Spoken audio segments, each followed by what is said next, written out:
Elle s'appelle Kayla, elle a 10 ans et depuis sa naissance, elle souffre de graves crises d'épilepsie qui mettent sa vie en danger. Ses parents ont tout essayé en vain jusqu'à ce qu'ils découvrent le cannabis thérapeutique. Pas la drogue, mais une autre molécule de la plante, le cannabidiol. Le traitement n'est pas expressément autorisé en France, alors les parents de Kayla prennent le risque d'aller se fournir à l'étranger. C'est une histoire très émouvante que nous vous proposons ce soir.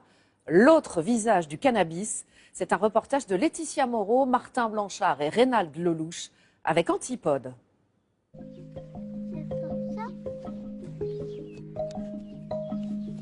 Si Kayla porte des lunettes opaques en plein jour, c'est parce qu'elle est malade.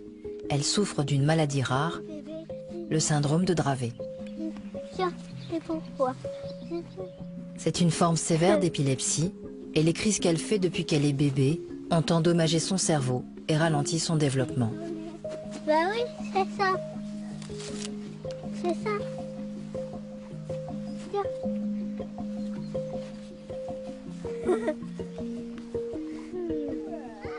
Allez Kayla. Si elle arrive aujourd'hui à rire et à jouer comme tous les autres enfants, c'est un petit miracle.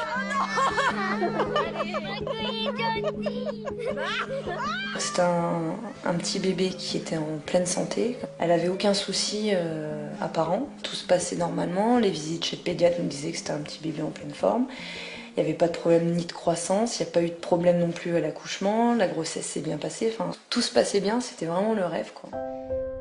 Mais à 3 mois et demi, alors que Jessica est en train de l'allonger, Kayla se met à trembler. Son bras se raidit et tout son corps convulse. Elle fait sa première crise d'épilepsie. Désormais, ses parents traquent les moindres signes annonciateurs. Un mouvement brusque, des yeux qui clignent anormalement.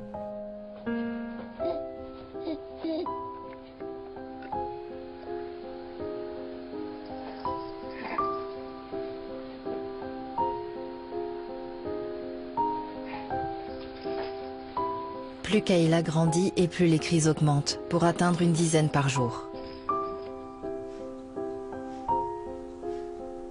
À 3 ans, Kayla doit déjà prendre un traitement lourd, notamment du Valium, un puissant calmant, le seul médicament qui vient à bout de ses crises. On l'a vue plusieurs fois devant nos yeux presque partir parce qu'ils l'ont réanimée plusieurs fois. Elle a fait des crises très longues, très graves. Mais à ce moment-là, en fait, elle était tellement shootée par les médicaments qu'on la reconnaissait plus. Et on n'avait plus de vie, quoi. C'était un semblant de vie pour elle, pour nous, et c'était très difficile en fait à voir tous les jours, de se dire mais mon enfant en fait il va continuer à être comme ça, quelque part un enfant qui est l'ombre de lui-même, quoi, parce que on risquait de la perdre, certes, parce qu'il y avait les crises encore, et en plus voilà, c'était plus vraiment elle-même, c'est-à-dire que on était dans une espèce de, c'était vraiment une espèce de, on était devant un mur en fait, on n'avait plus de solution. Tu m'envoies un bisou? T'es la plus gentille, toi, hein, ma Kayla? Maman, elle t'aime fort, fort, fort jusqu'au ciel. Jusqu'au ciel. C'est qui la plus forte? Ouais, c'est qui la plus courageuse? Sauf que nous, en fait, on voulait trouver autre chose que juste la voir soit l'ombre d'elle-même, soit risquer de la perdre à chaque jour. Mais en fait, on s'est dit qu'il fallait qu'on trouve quelque chose d'autre parce que oui, au bout d'un moment, on n'a pas d'autre solution et on nous propose pas d'autre solution. C'est-à-dire qu'au niveau médical, il n'y a plus rien. C'est-à-dire que même s'il y a des recherches, il y a des choses qui se font, la vie de notre enfant, elle n'attend pas. Et nous, en tant que parents, on se doit, enfin, en mettant un enfant au monde, on se doit tout faire pour le sauver. Kayla a maintenant 5 ans et elle s'enfonce dans la maladie. Au pied du mur, ses parents décident alors de la soigner avec du cannabis thérapeutique.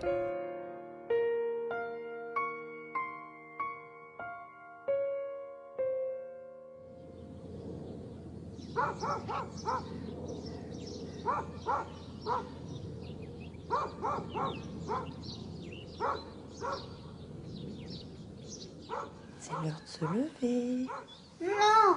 Ah Alors, ma yaya, Non, non, non. tu peux pas te lever? T'es bien dans le lit? Oui, T'es bien avec papa? oui. Il va falloir se lever pour aller chez l'orthophoniste. Ah non. Tu veux pas aller chez l'orthophoniste? Si. Ah, tu vois, tu veux y aller.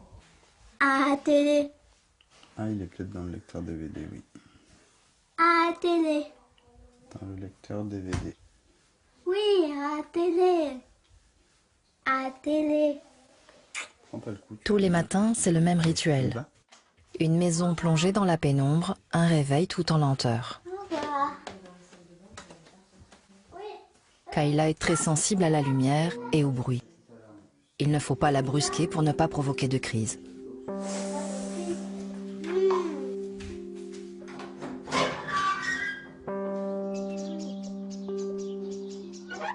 En fait, le matin, on va ouvrir les volets progressivement. Donc en fait, on n'ouvre pas partout en même temps, parce que Kayla est photosensible. Donc en fait, elle craint vraiment la lumière. Donc si elle se retrouve d'un seul coup, comme nous, hein, quand on ouvre les volets, et si on était dans l'obscurité, ça nous fait mal aux yeux. Elle, ça va faire la même chose, sauf que ça va être décuplé. Elle risque de faire une crise et à chaque fois qu'il y a trop de luminosité, donc il faut habituer ses yeux progressivement à la lumière. Une crise de quoi? Une crise d'épilepsie, donc ses yeux partent en arrière, ou carrément une crise convulsive où là, elle peut se mettre elle peut tomber, se mettre à convulser directement. La famille, y compris sa petite sœur, vit au rythme de sa maladie. Tous les matins, Jessica prépare les médicaments antiépileptiques de sa fille. Elle prend des médicaments depuis quel âge?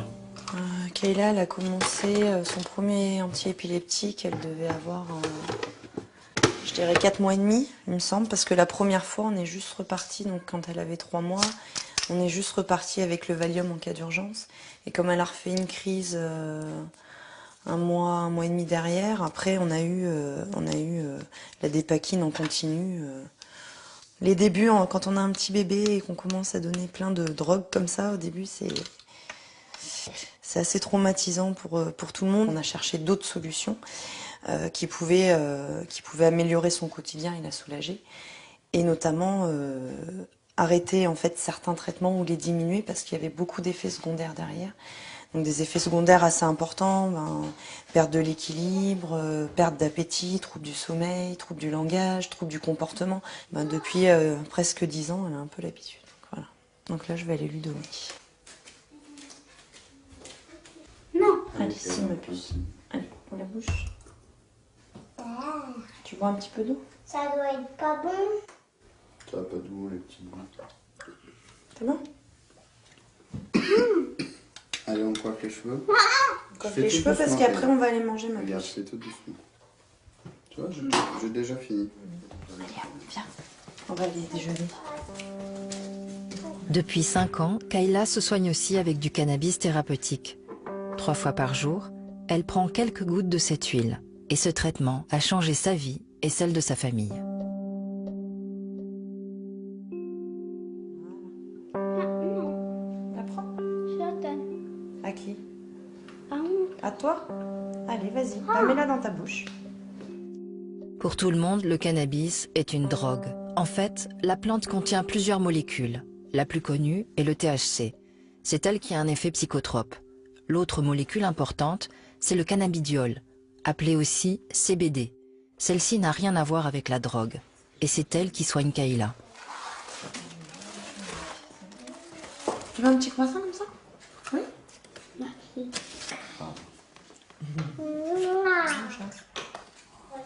Le produit de Kayla, en fait, la molécule qui est importante et qui agit sur son confort au quotidien et sur les crises, ça va être le CBD. Dans le produit qu'on donne à Kayla, il y a beaucoup de CBD et il y a quasiment 0% de THC. Donc il n'y a pas d'effets secondaires, en fait, comme les effets secondaires qui peuvent être liés justement au cannabis récréatif. Ça n'a rien à voir... Enfin, c'est deux produits totalement différents, à usage différent, en fait.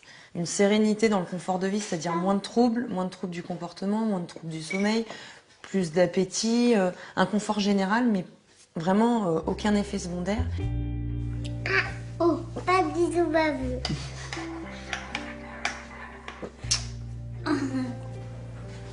Bisous mon cœur. À tout à l'heure. Je t'aime, bisous.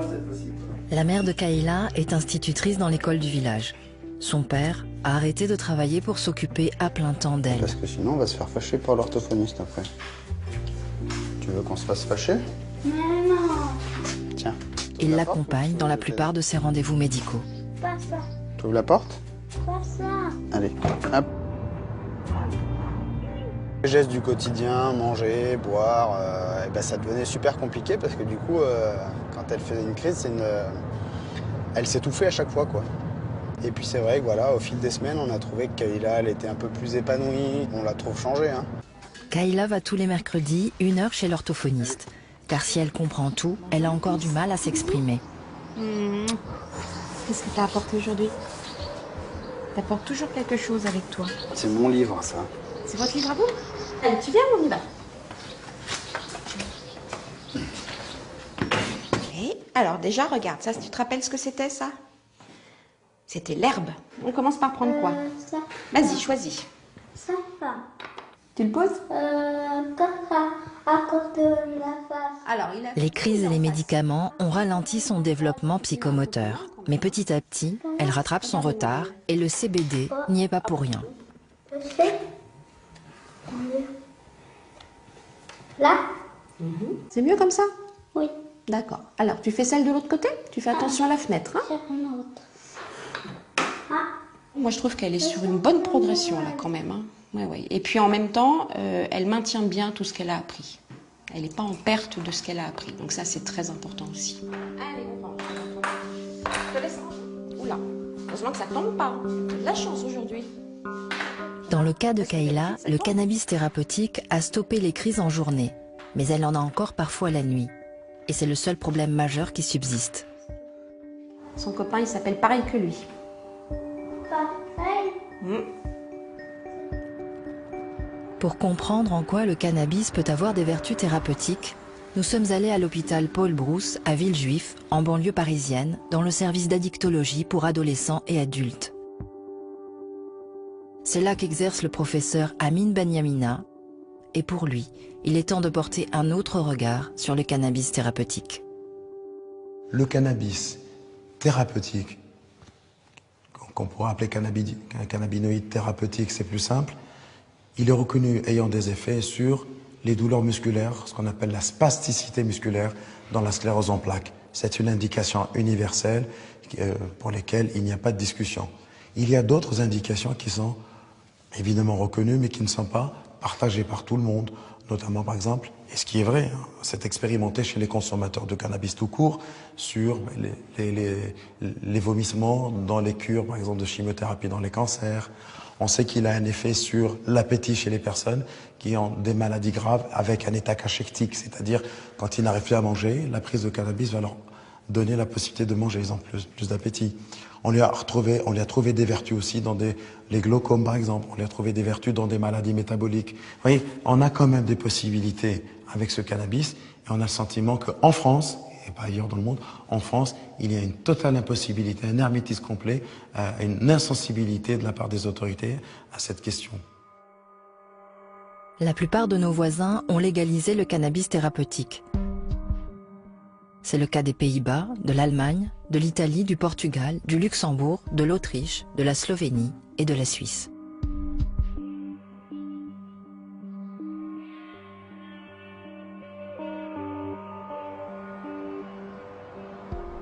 Comme beaucoup de parents d'enfants malades, Jessica se fournit en CBD à l'étranger. En France, sa commercialisation est illégale. Mais paradoxalement, sa consommation, elle, est autorisée. Je pense que c'est pas normal parce que je pense qu'on devrait pouvoir trouver ça en France. Après, quand on a envie de soigner son enfant, on fait tout ce qu'il y a à faire pour arriver à ses fins de toute façon. Mais c'est vrai que si on pouvait avoir le même circuit, on va dire, de santé au niveau du CBD en France, ce serait quand même plus facile parce que c'est vrai que quand on a déjà un enfant malade et handicapé, devoir organiser un voyage, c'est d'autant plus compliqué.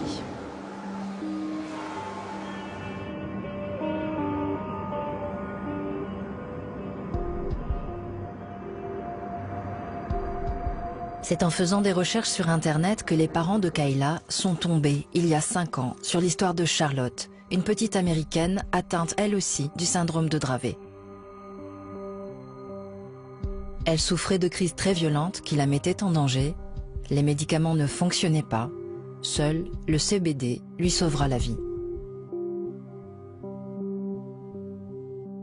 Cette histoire va provoquer une grande émotion aux États-Unis, à la suite de quoi plusieurs États décident d'autoriser le cannabis thérapeutique. Jessica réussit alors à contacter l'un des chercheurs qui a mis au point le cannabis ayant sauvé la petite américaine. Il s'agit de Nicolas Wagner, un des pionniers dans ce domaine. Un lien spécial les unit car Jessica a été une des premières mamans avec une enfant épileptique à le solliciter. Ça fait remonter plein de souvenirs le fait d'être là parce que je vais retrouver Nicolas Wagner, la personne en fait qui a un peu changé notre vie il y a 5 ans. Elle tient Nicolas Wagner au courant de l'évolution de Kayla. Aujourd'hui, elle voudrait savoir s'il a une solution pour les crises de nuit. Bonjour Jessica, ça fait longtemps. Ça va? C'est toi? 4. Peu importe. Ça fait longtemps. Oui. Je suis très content que tu ne m'as pas oublié. Non, ah non. Voilà, moi non plus. On s'assoit? On s'assoit. J'avais mon tout petit bébé avec moi. Oui, je me souviens. La grande et la petite. Voilà. Celle-ci, c'est au tout début, en fait, quand on est venu vous voir la première fois. Je peux me souvenir de... Vous vous souvenez? De la petite. Oui. Vraiment. Regarde là, tu vois, c'était pour ses 9 ans. Elle est très très présente. Et quand on lui demande si c'était difficile de traiter une enfant, il répond sans hésiter. Non, parce qu'il y a les expériences en Californie qui quand nous on s'est connus, ça faisait déjà 4 ans et demi que ça bougeait. En 1996, la Californie fut autorisée à utiliser le cannabis médical. Je suis pas partie à l'aveuglette rencontrer une personne voilà, qui faisait joujou, on va dire, avec des plantes. Je savais que c'était quelqu'un de sérieux, donc oui, c'est rassurant. On est avec son enfant, c'était pas pour moi, donc c'était pour ma fille. Et c'est vrai qu'à l'époque, une petite fille qui a 4 ans et demi, 5 ans, c'est vrai qu'on a envie d'être avec des personnes de confiance. Je suis content que j'ai pu aider un peu et je suis... Comment dire, aussi un peu ému, excuse-moi, fatigué. Voilà. C'est pas une plante miracle, mais... C'est ce que je dis souvent.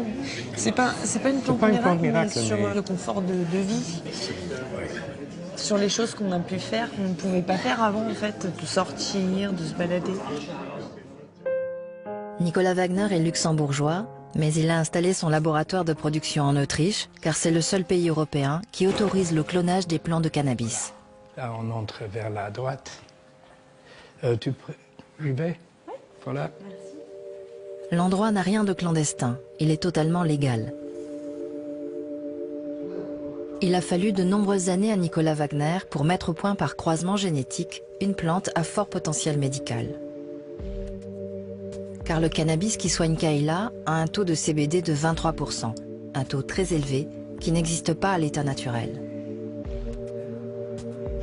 Ça, c'est maintenant la plante qui soigne Kayla dans son état prêt pour être exposée dans le champ. Elle s'adapte au climat.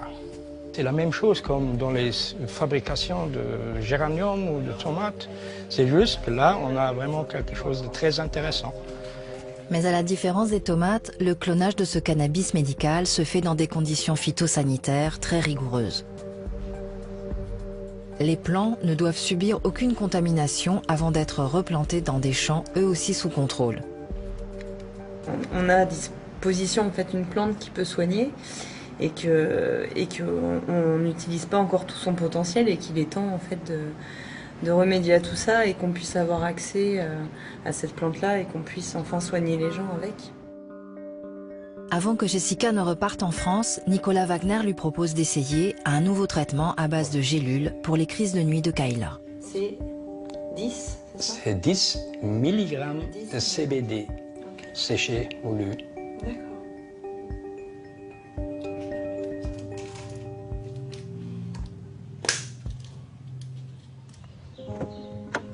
Nicolas Wagner ne s'intéresse pas seulement à des patients atteints d'épilepsie comme Kayla.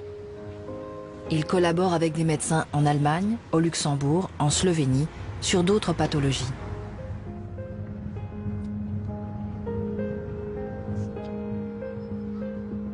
Il se rend régulièrement à Maribor, en Slovénie, où il travaille avec un médecin spécialisé en cancérologie. Asseyez-vous, on va commencer. Aujourd'hui, il reçoit une patiente qu'il soigne depuis 3 ans, atteinte d'un cancer des ovaires. Combien de gouttes prenez-vous par jour? 2 gouttes de CBD 3 fois par jour.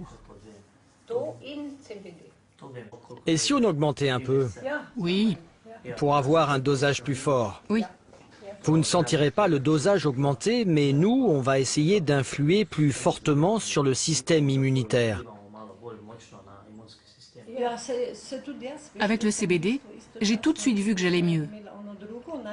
L'appétit est revenu et surtout le sommeil. Pour le sommeil, c'est vraiment beaucoup mieux. Nous utilisons souvent les cannabinoïdes en cancérologie pour traiter différents types de cancers. Il est prouvé scientifiquement que les cellules meurent plus vite avec le cannabidiol.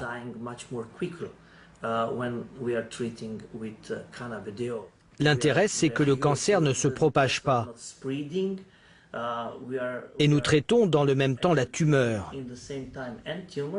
Le cannabidiol engendre aussi des effets anti-inflammatoires et il permet d'améliorer les mécanismes du corps. Alors ce n'est pas juste traiter le cancer, mais tout le corps à l'échelle cellulaire. C'est très puissant. Nicolas Wagner aime à dire que le cannabis n'est pas une plante miracle, mais qu'elle pourrait améliorer le quotidien de beaucoup de malades. Les recherches en cours montrent que le cannabis a un énorme potentiel. Et avant de prendre sa retraite, Nicolas Wagner aimerait qu'il soit réhabilité.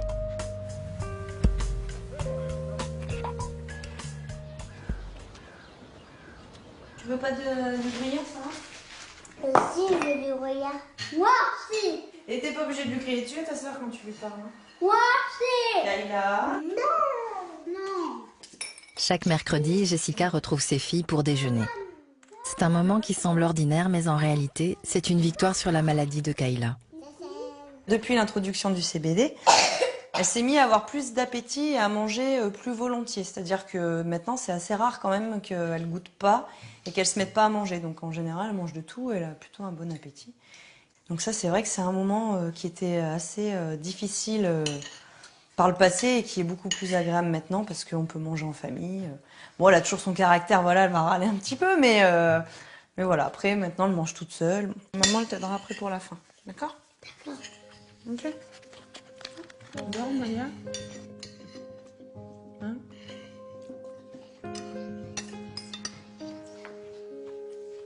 Jessica profite de tous les instants pour stimuler sa fille.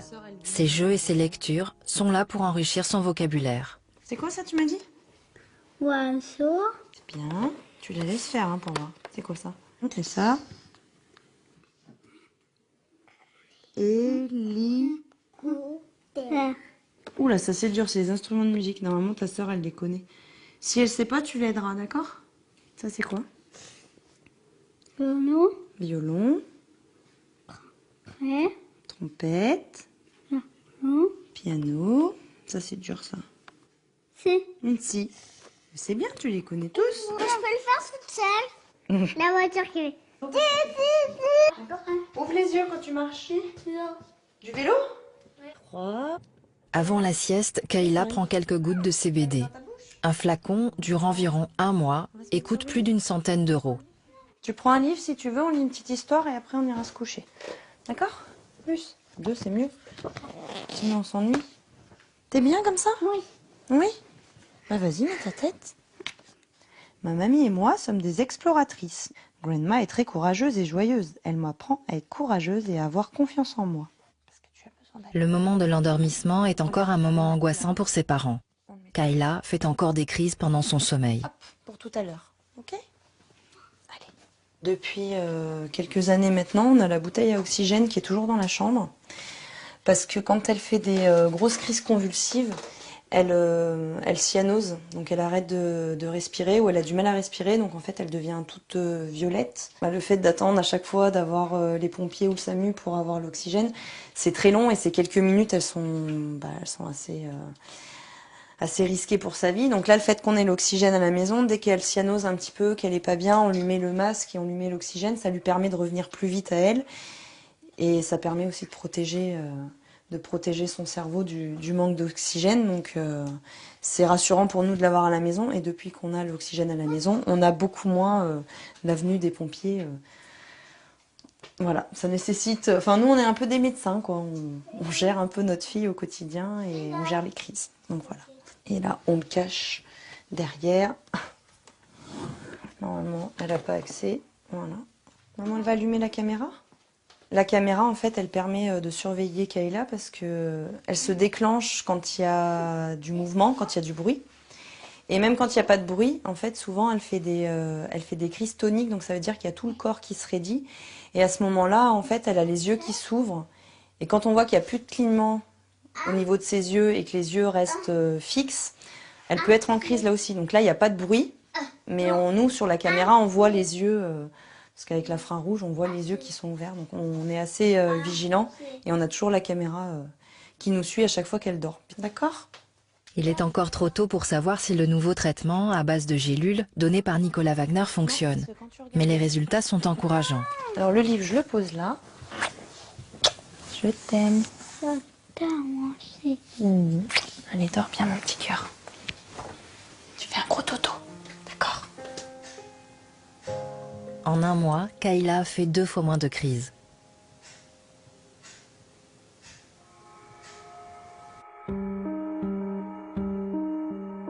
Épilepsie, cancer, troubles du sommeil, le cannabis thérapeutique a fait ses preuves. Même Françoise Maillard, qui a longtemps travaillé pour l'industrie pharmaceutique, en est convaincue.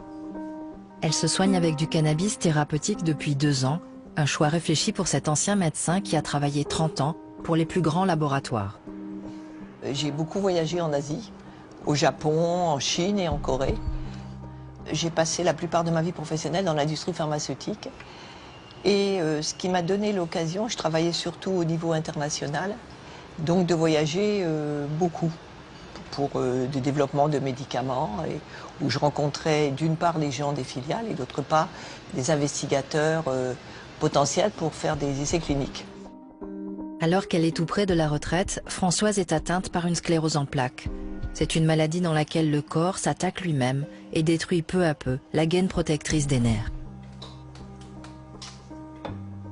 Pour se soigner, elle prend un médicament à base de cannabis vendu dans 17 pays européens, mais pas en France, le Sativex. J'en prends en moyenne 4 pulvérisations par jour le matin, espacées d'environ un quart d'heure, 20 minutes. Et comme ça, puis on arrive à un moment où on dit, bah oui, là, j'ai, comme j'avais dit, un retour sur investissement, c'est-à-dire je suis confortable quant à l'efficacité et j'ai pas d'effet secondaire. Depuis 2 ans, elle l'achète en Suisse 500 €, une situation qu'elle trouve anormale.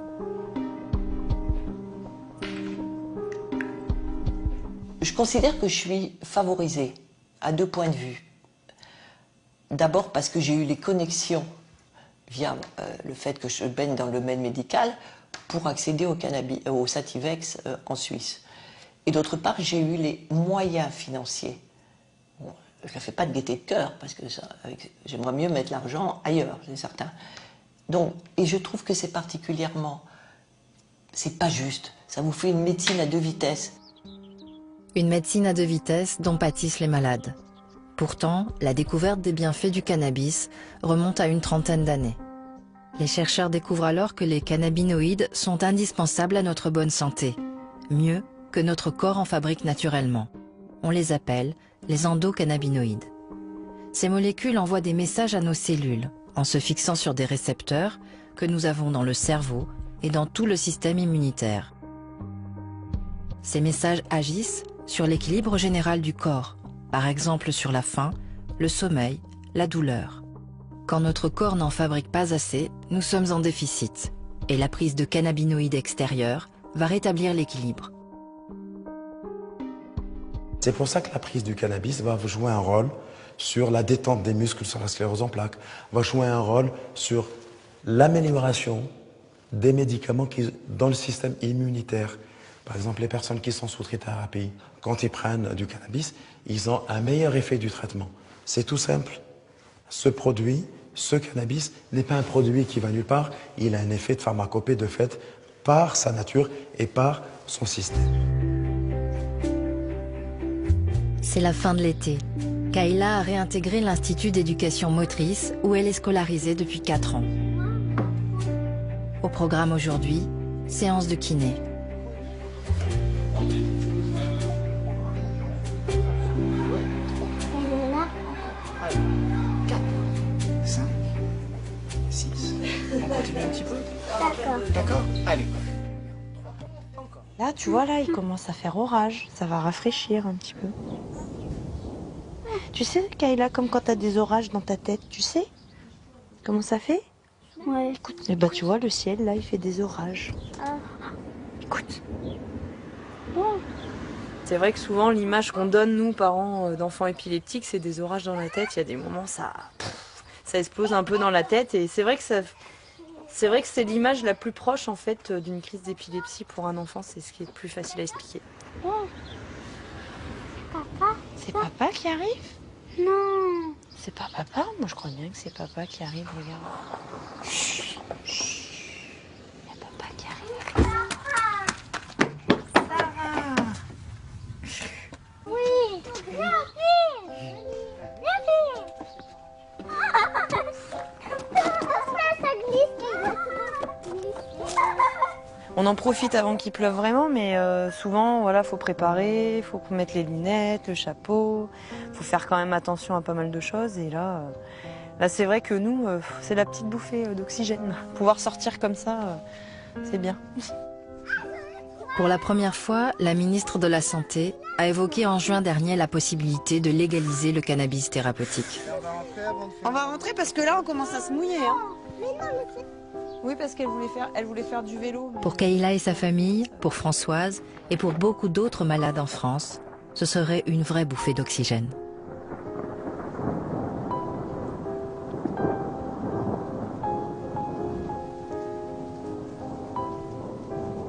Bonsoir Éric Correia. Bonsoir Lise Essay. Vous êtes infirmier anesthésiste, vous exercez au centre hospitalier de Guéret et vous militez pour l'autorisation du cannabis thérapeutique. Comme la petite Kayla qu'on vient de voir dans notre reportage, certains de vos patients y ont recours.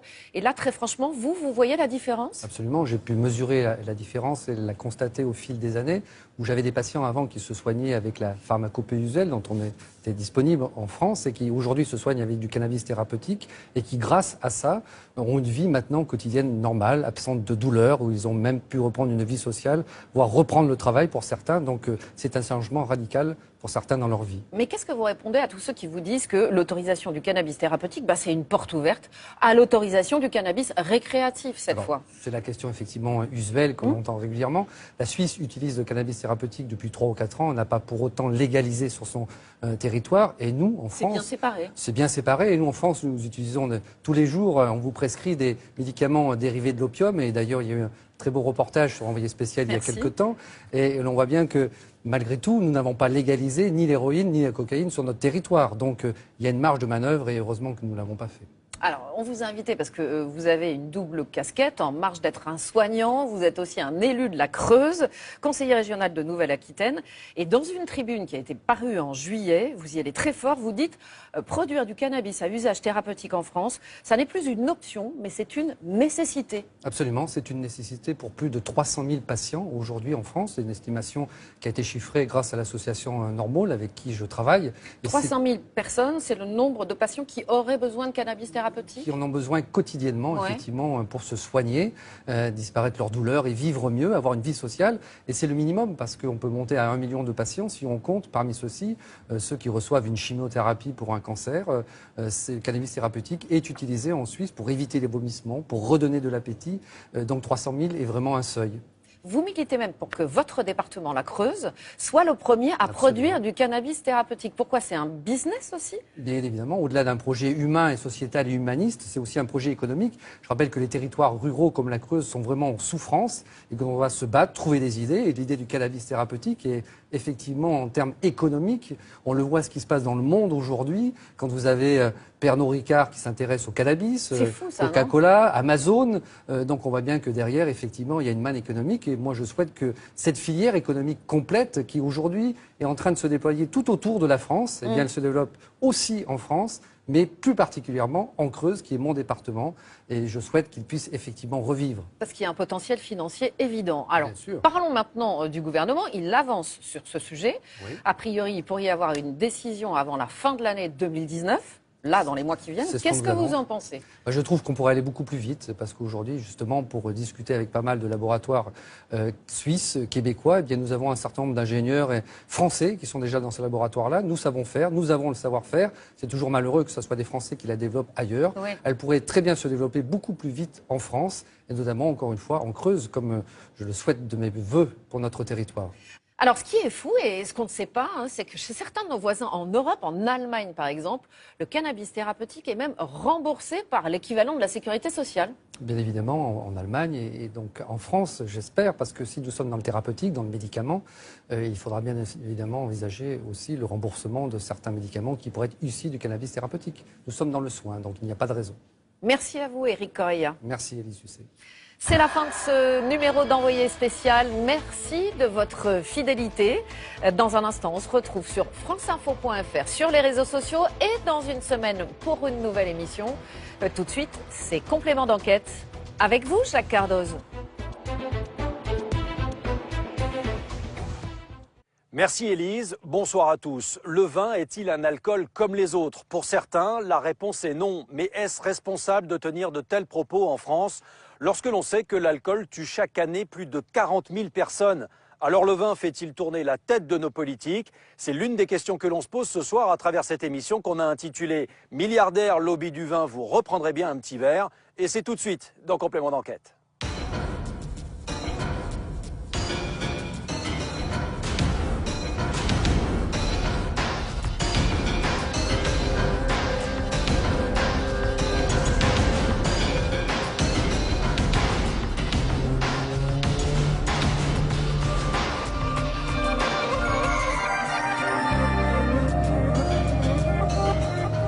Très dur en affaire. C'est un chien, quoi. C'est un type qui laisse rien. C'est pas un tendre, on n'est pas chez les bisounours avec Pierre Castel.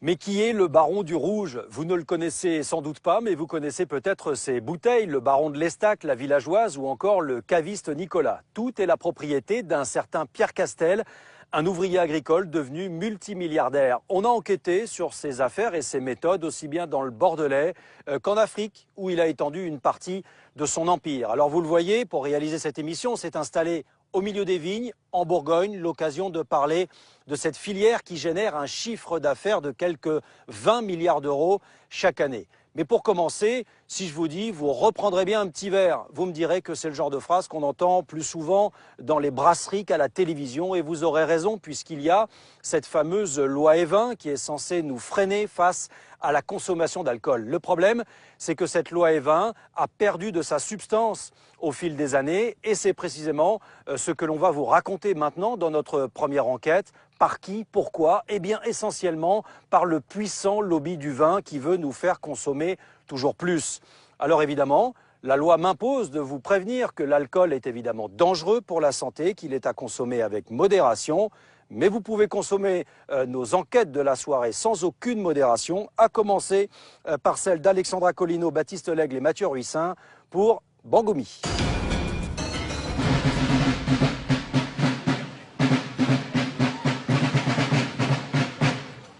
Sur les terres de Champagne, ce petit matin de janvier ressemble à un départ au combat.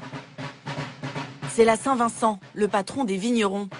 90 confréries défilent dans les rues de Troyes pour défendre une certaine idée du vin, celle de la tradition nationale. historiquement, le vin a toujours accompagné les Français. Donc il faudrait qu'on arrive à un moment donné à sortir de ces clichés un petit peu réducteurs en disant que le vin, ça peut amener du désordre. Le vin, ça fait partie du patrimoine culturel français et il faut le favoriser. Ça a toujours une place Il y a toujours une place, mais il faut la défendre. Depuis 8 ans, la consommation de champagne baisse régulièrement en France et ça inquiète les viticulteurs. Heureusement, 2018 s'annonce comme un très bon cru, une année millésimée. Alors le vin vaut bien une messe.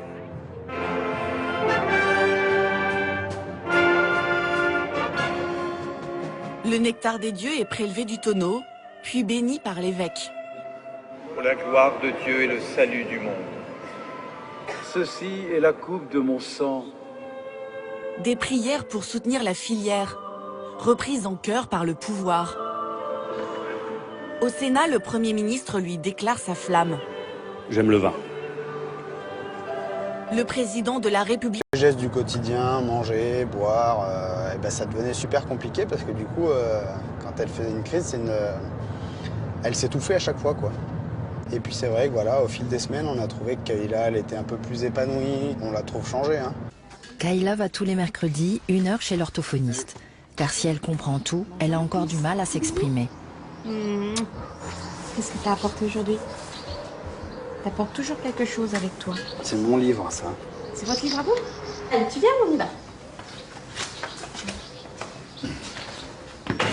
Et alors déjà, regarde, ça, tu te rappelles ce que c'était, ça? C'était l'herbe. On commence par prendre quoi? Ça. Vas-y, choisis. Ça va. Tu le poses? Accord de la face. Alors, Les crises et les médicaments ont ralenti son développement psychomoteur. Mais petit à petit, elle rattrape son retard et le CBD n'y est pas pour rien. Là? C'est mieux comme ça? Oui. D'accord. Alors, tu fais celle de l'autre côté? Tu fais attention à la fenêtre, hein? Moi, je trouve qu'elle est sur une bonne progression, là, quand même. Hein. Ouais, ouais. Et puis, en même temps, elle maintient bien tout ce qu'elle a appris. Elle n'est pas en perte de ce qu'elle a appris. Donc ça, c'est très important aussi. Allez, on va. Je te laisse. Oula. Heureusement que ça tombe pas. T'as de la chance aujourd'hui. Dans le cas de Kayla, le cannabis thérapeutique a stoppé les crises en journée. Mais elle en a encore parfois la nuit. Et c'est le seul problème majeur qui subsiste. Son copain, il s'appelle pareil que lui. Pareil? Pour comprendre en quoi le cannabis peut avoir des vertus thérapeutiques, nous sommes allés à l'hôpital Paul Brousse à Villejuif, en banlieue parisienne, dans le service d'addictologie pour adolescents et adultes. C'est là qu'exerce le professeur Amine Benyamina, et pour lui, il est temps de porter un autre regard sur le cannabis thérapeutique. Le cannabis thérapeutique, qu'on pourrait appeler cannabinoïde thérapeutique, c'est plus simple, il est reconnu ayant des effets sur les douleurs musculaires, ce qu'on appelle la spasticité musculaire dans la sclérose en plaques. C'est une indication universelle pour lesquelles il n'y a pas de discussion. Il y a d'autres indications qui sont évidemment reconnues, mais qui ne sont pas partagées par tout le monde, notamment par exemple, et ce qui est vrai, hein, c'est expérimenté chez les consommateurs de cannabis tout court, sur les vomissements dans les cures, par exemple, de chimiothérapie dans les cancers. On sait qu'il a un effet sur l'appétit chez les personnes qui ont des maladies graves avec un état cachectique, c'est-à-dire quand ils n'arrivent plus à manger, la prise de cannabis va leur donner la possibilité de manger, ils ont plus d'appétit. On lui a trouvé des vertus aussi dans les glaucomes par exemple, on lui a trouvé des vertus dans des maladies métaboliques. Vous voyez, on a quand même des possibilités avec ce cannabis et on a le sentiment qu'en France, et pas ailleurs dans le monde, en France, il y a une totale impossibilité, un hermétisme complet, une insensibilité de la part des autorités à cette question. La plupart de nos voisins ont légalisé le cannabis thérapeutique. C'est le cas des Pays-Bas, de l'Allemagne, de l'Italie, du Portugal, du Luxembourg, de l'Autriche, de la Slovénie et de la Suisse.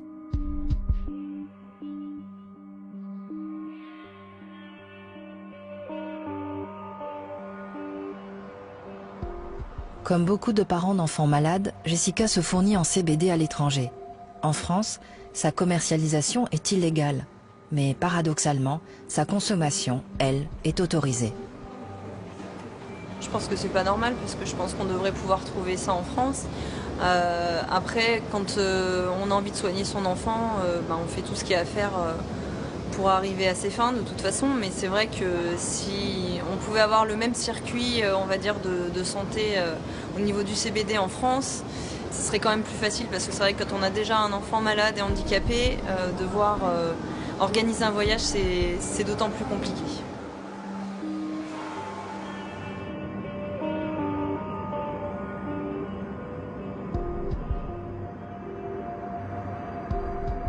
C'est en faisant des recherches sur Internet que les parents de Kayla sont tombés, il y a 5 ans, sur l'histoire de Charlotte, une petite Américaine atteinte elle aussi du syndrome de Dravet.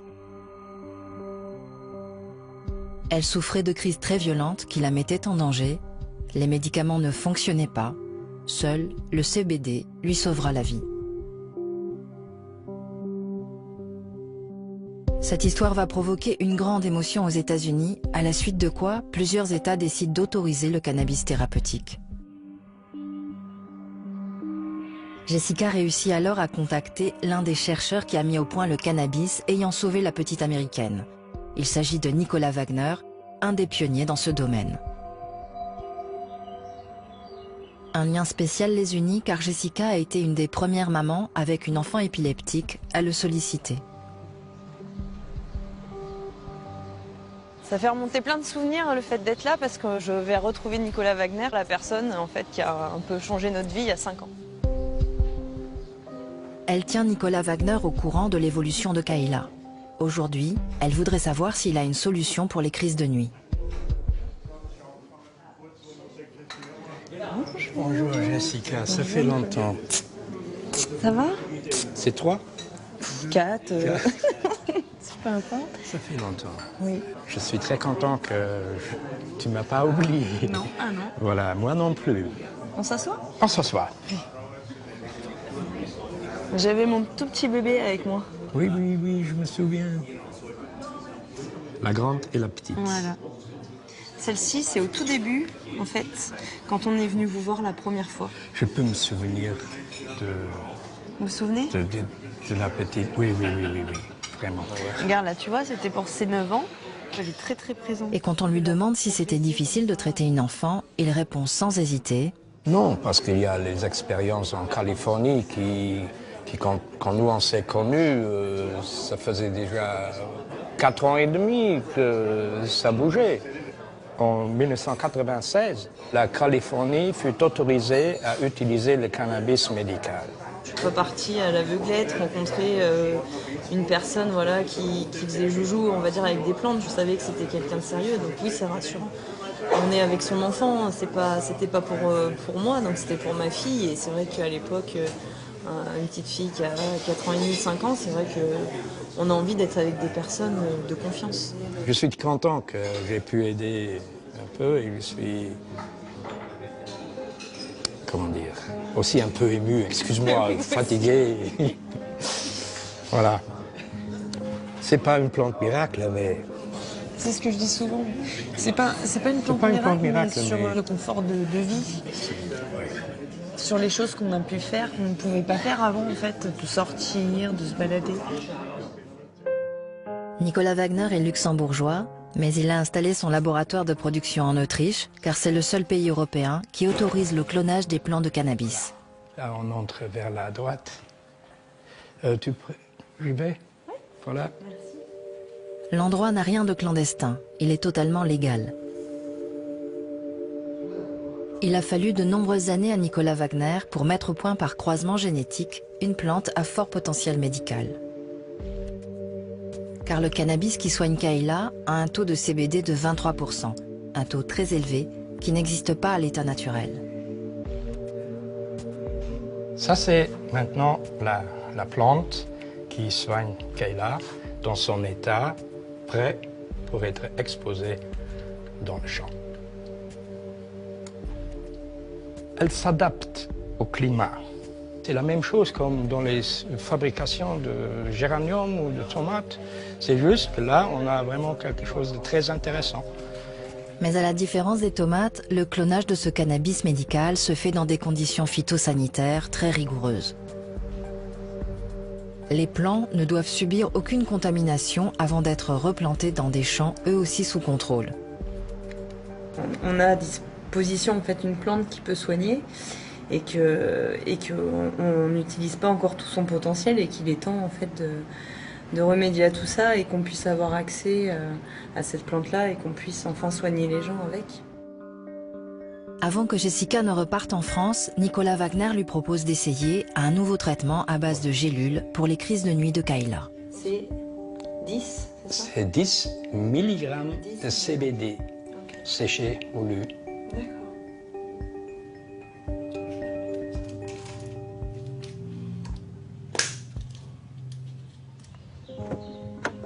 Nicolas Wagner ne s'intéresse pas seulement à des patients atteints d'épilepsie comme Kayla. Il collabore avec des médecins en Allemagne, au Luxembourg, en Slovénie, sur d'autres pathologies.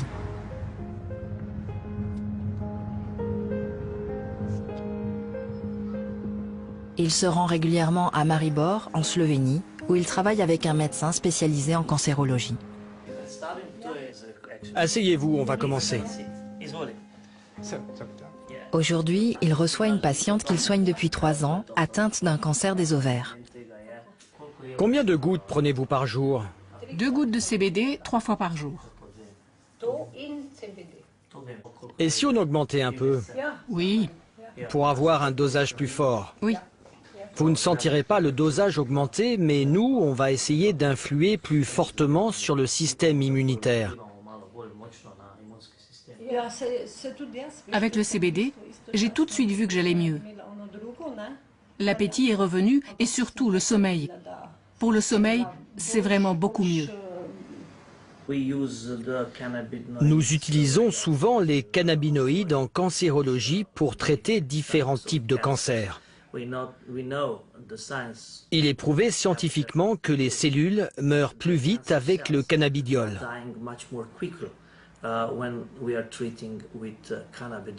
L'intérêt, c'est que le cancer ne se propage pas. Et nous traitons dans le même temps la tumeur.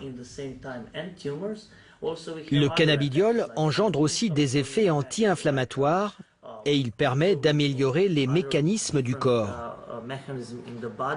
Alors ce n'est pas juste traiter le cancer, mais tout le corps à l'échelle cellulaire. C'est très puissant. Nicolas Wagner aime à dire que le cannabis n'est pas une plante miracle, mais qu'elle pourrait améliorer le quotidien de beaucoup de malades.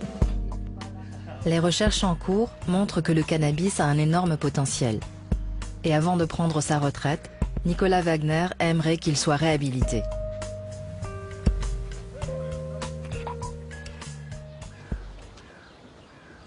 Tu veux pas de gruyère, ça va? Si, je veux du gruyère. Moi aussi. Et t'es pas obligé de lui crier dessus à ta soeur quand tu lui parles. Hein? Moi aussi. Kayla. Non. Non. Chaque mercredi, Jessica retrouve ses filles pour déjeuner. C'est un moment qui semble ordinaire, mais en réalité, c'est une victoire sur la maladie de Kayla. Depuis l'introduction du CBD, elle s'est mise à avoir plus d'appétit et à manger plus volontiers. C'est-à-dire que maintenant, c'est assez rare quand même qu'elle goûte pas et qu'elle se mette pas à manger. Donc en général, elle mange de tout et elle a plutôt un bon appétit. Donc ça, c'est vrai que c'est un moment qui était assez difficile par le passé et qui est beaucoup plus agréable maintenant parce qu'on peut manger en famille. Bon, elle a toujours son caractère, voilà, elle va râler un petit peu, mais voilà, après, maintenant, elle mange toute seule. Maman, elle t'aidera après pour la fin, d'accord? D'accord. Ok. On dort, Maya? Hein?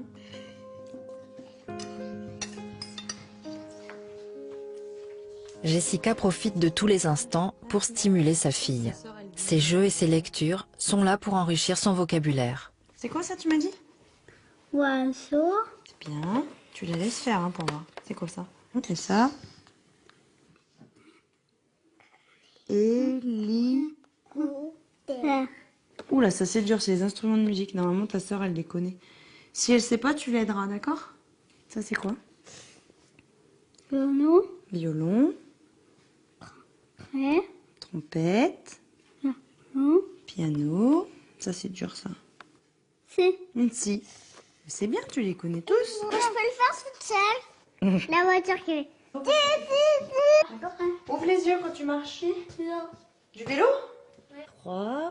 Avant la sieste, Kayla prend quelques gouttes de CBD. Un flacon dure environ 1 mois et coûte plus d'1 centaine d'euros.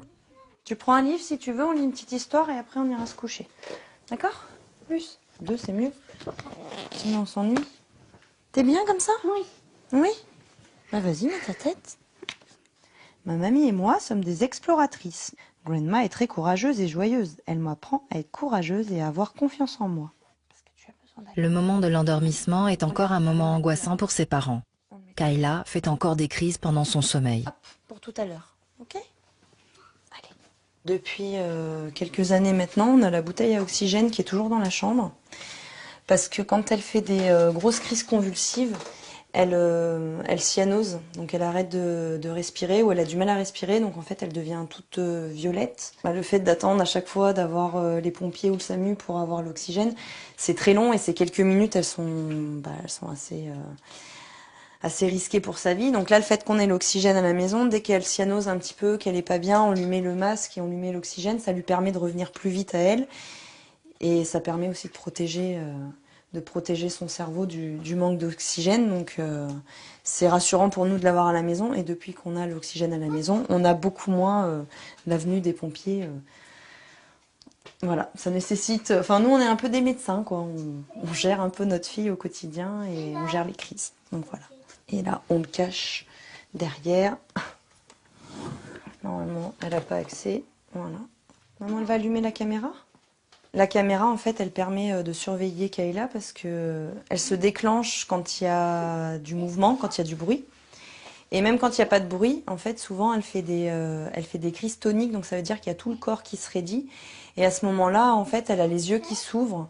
Et quand on voit qu'il n'y a plus de clignement au niveau de ses yeux et que les yeux restent fixes, elle peut être en crise là aussi. Donc là, il n'y a pas de bruit, mais nous, sur la caméra, on voit les yeux...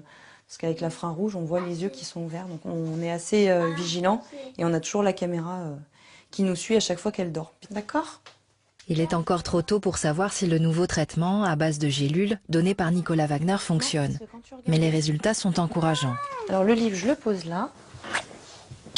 Je t'aime. Je t'aime aussi. Allez, dors bien mon petit cœur. Tu fais un gros toto. D'accord ? En 1 mois, Kayla a fait 2 fois moins de crises.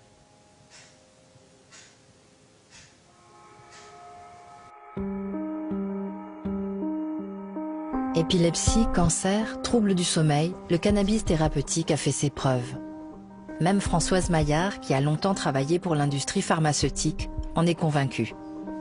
Elle se soigne avec du cannabis thérapeutique depuis 2 ans, un choix réfléchi pour cet ancien médecin qui a travaillé 30 ans pour les plus grands laboratoires. J'ai beaucoup voyagé en Asie, au Japon, en Chine et en Corée. J'ai passé la plupart de ma vie professionnelle dans l'industrie pharmaceutique. Et ce qui m'a donné l'occasion, je travaillais surtout au niveau international, donc de voyager beaucoup pour du développement de médicaments, où je rencontrais d'une part les gens des filiales et d'autre part des investigateurs potentiels pour faire des essais cliniques. Alors qu'elle est tout près de la retraite, Françoise est atteinte par une sclérose en plaques. C'est une maladie dans laquelle le corps s'attaque lui-même et détruit peu à peu la gaine protectrice des nerfs. Pour se soigner, elle prend un médicament à base de cannabis vendu dans 17 pays européens, mais pas en France, le Sativex. J'en prends en moyenne 4 pulvérisations par jour le matin, espacées d'environ un quart d'heure, 20 minutes. Et comme ça, puis on arrive à un moment, on dit, bah oui, là, j'ai, comme j'avais dit, un retour sur investissement, c'est-à-dire je suis confortable quant à l'efficacité et j'ai pas d'effet secondaire. Depuis 2 ans, elle l'achète en Suisse 500 €, une situation qu'elle trouve anormale.